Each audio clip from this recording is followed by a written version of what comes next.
Hey guys, welcome back to another video on my channel. Snapshot 24W37A is here. Now before we jump to what's new in this update, I quickly just want to cover some big news Minecraft have announced. And that is the future of Minecraft updates. They have announced a few things, and I'm going to quickly cover the key points. First of all, the mob vote has been retired, so there will no longer be any more mob votes. Second of all, Minecraft Live will be twice per year rather than once at the end of the year. And we don't know when these will be. I think Minecraft will probably announce closer to time when they are planning to do the streams. And also, Minecraft have announced that they are scrapping the idea of one big update per year, and they are now focusing on releasing more smaller minor updates that will include new additions. For example, the Armored Paws update. So these smaller updates we are getting will be more frequent, and they will also include new additions like the Armored Paws. And I think they are good changes. There are some downsides to them, but we're not going to talk about them in this video. So let's jump to the snapshot. So enderpearls. The biggest change in this snapshot is enderpearls. And this is enderpearls will now load and tick chunks they are thrown into.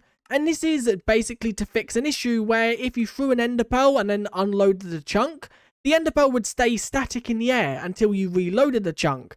Meaning that, for example, if you threw it through a nether portal and it went too far away, it would not teleport you until you loaded that. And now this means that if you throw an enderpearl and unload a chunk, it will still land. So for example, let me quickly just turn down my render distance and also simulation distance.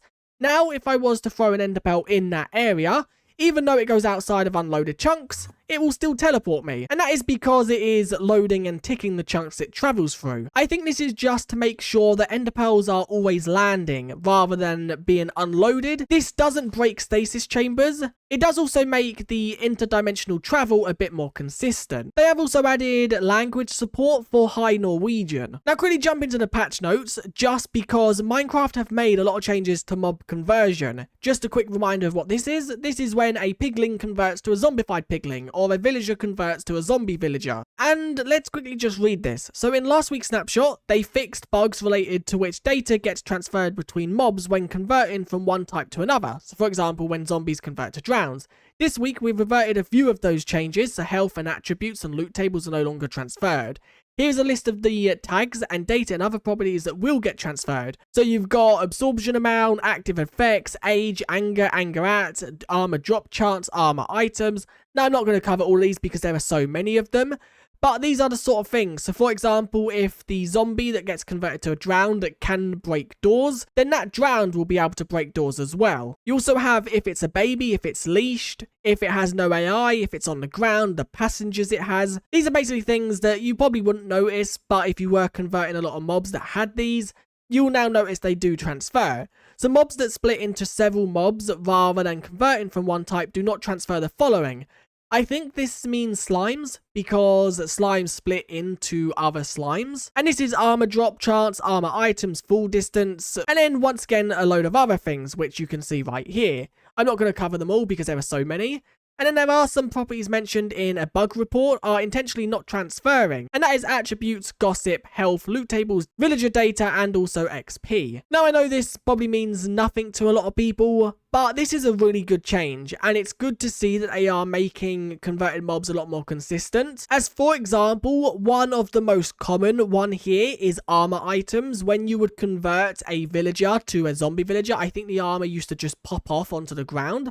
I think now it should stay onto the villager, and then when you convert it back, it will go back onto it. But it seems like they've also reverted a few of these in this snapshot, which I'm not too sure why. My guess is maybe there was a bug related to one of them, and they haven't had time to fix that bug. Now, there are also some technical changes. The data pack version is now data pack version 53, and the resource pack is now resource pack version 38. So loot tables now has a value used for functions like match tool, and this is archaeology used a brush, this is vault, and this is inserted key, and shearing is shears. Chickens laying eggs is now controlled by a loot table, so if you want to make chickens lay diamonds with a data pack, that is now something you can do, which I think is really good. And armadillos shredding scutes, which they randomly do, is now controlled by a loot table. And this means that you can now make armadillos shred wolf armor if you want to. And it seems like they've also added 2 new categories for villager gifts loot tables, and this is for unemployed and babies. I've got the loot tables open, so if we look at baby villager, it just grants a poppy. And if we look at unemployed, which is right here, unemployed just grants wheat seeds. And then you can also see armadillo shed, which is armadillo scute. And then we can also see the chicken lay, which is just an egg. There is also some new item tags, and this is for duplicate LAs, and this is items that can be used to duplicate LAs when they are dancing. So this is amethyst shards. You've got panda eats from ground, which is the items pandas will pick up and eat, which I think this should be cakes and bamboo. And then you've also got brewing fuel, which are items that can be used as fuel in a brewing stand. So things like blaze powder. And if I quickly just show these off, so if I go to tags, let's quickly just head there. We want to go to items.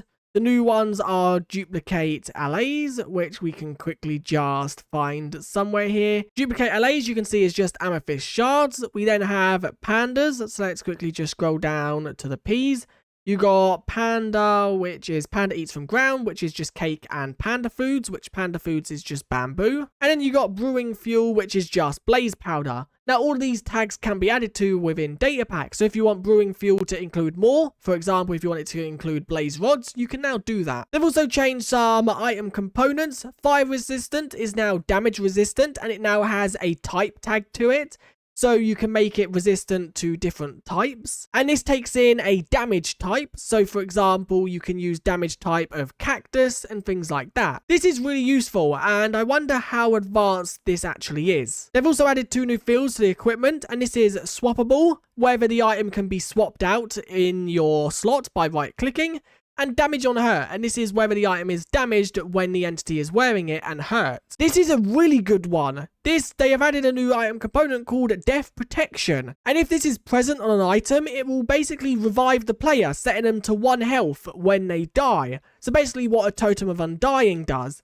And you can give it death effects, so it gives certain effects when the player dies. The effects are the same as those specified on consume effects inside of the consumable component. So I really just want to try this. I'm giving myself a dark oak boat with the death protection, and I've just closed it because I want to see if this works. So if I now equip this into my offhand, or I can also hold it in my hand, if I was to now die, let's quickly just see what happens. So I die, and you can see it activates the boat and sets me to half a heart.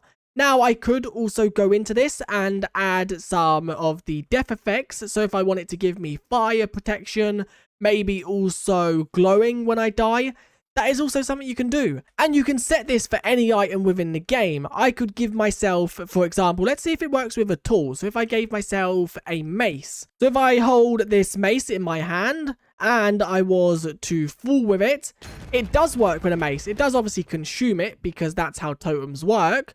But it's really cool that you can do it with even weapons. They have also made some changes to predicates, for example, sheeps and salmons. And then there are some resource pack changes. The appearance of highlighted slots may now be customized by replacing the sprites.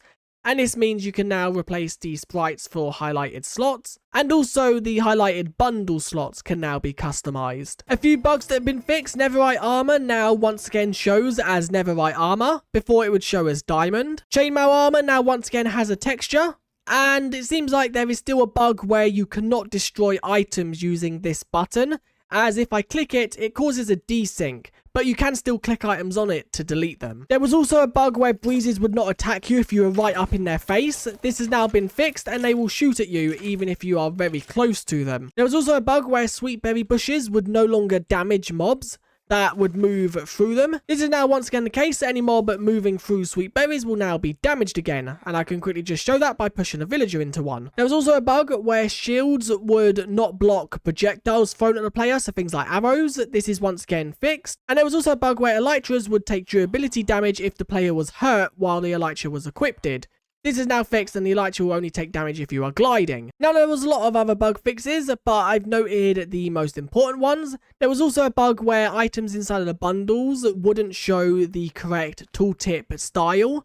So if you was to give them a custom style, they'd show as the normal. That is now also fixed. The future of item components is looking very good, and with every update they are improving them and adding even more to the game. I do also quickly want to mention at the end of this video, I did upload a video on how to add custom armor textures to the game, because that is now possible. And I did also upload a video how to add custom tooltip textures.